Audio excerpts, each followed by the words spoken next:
Short stories about gambling. An introduction. When you are winning, gambling seems very easy.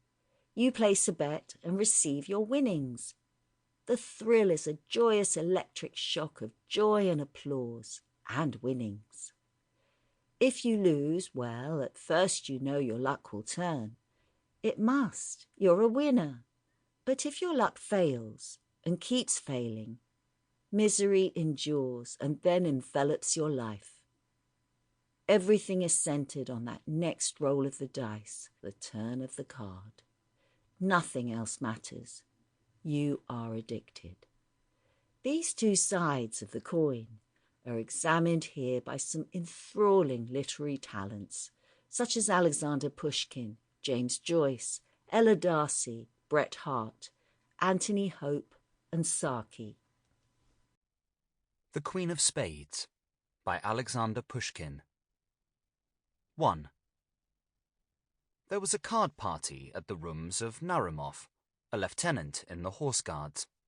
A long winter night had passed unnoticed, and it was 5 o'clock in the morning when supper was served. The winners sat down to table with an excellent appetite. The losers let their plates remain empty before them. Little by little, however, with the assistance of the champagne, the conversation became animated and was shared by all.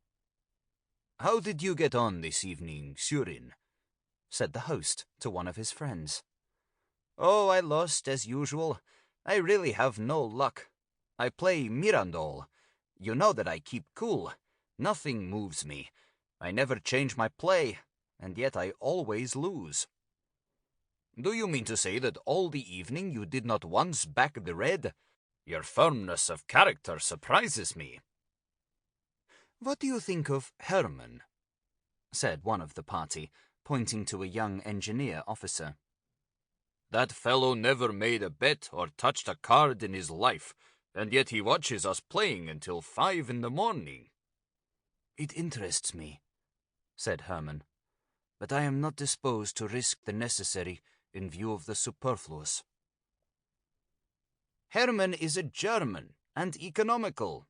That is the whole of the secret," cried Tomsky.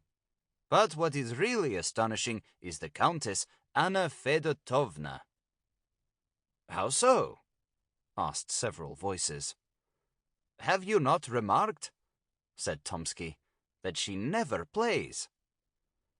"Yes," said Naramov. "A woman of 80 who never touches a card. That is indeed something extraordinary." "You do not know why?"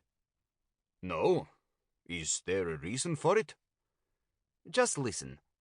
My grandmother, you know, some 60 years ago, went to Paris and became the rage there.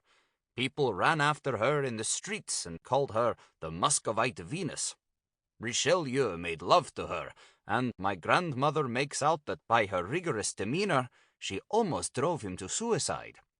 In those days, women used to play at faro. One evening at the court, she lost on parole to the Duke of Orleans, a very considerable sum. When she got home, my grandmother removed her beauty spots, took off her hoops, and in this tragic costume went to my grandfather, told him of her misfortune, and asked him for the money she had to pay. My grandfather, now no more, was, so to say, his wife's steward.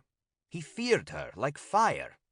But the sum she named made him leap into the air. He flew into a rage, made a brief calculation, and proved to my grandmother that in 6 months she had got through 500,000 rubles. He told her plainly that he had no villages to sell in Paris, his domains being situated in the neighborhood of Moscow and of Saratov, and finally refused point blank. You may imagine the fury of my grandmother. She boxed his ears and passed the night in another room. The next day she returned to the charge. For the first time in her life, she condescended to arguments and explanations. In vain did she try to prove to her husband that there were debts, and that she could not treat a prince of the blood like her coachmaker. All this eloquence was lost. My grandfather was inflexible. Sample complete. Ready to continue?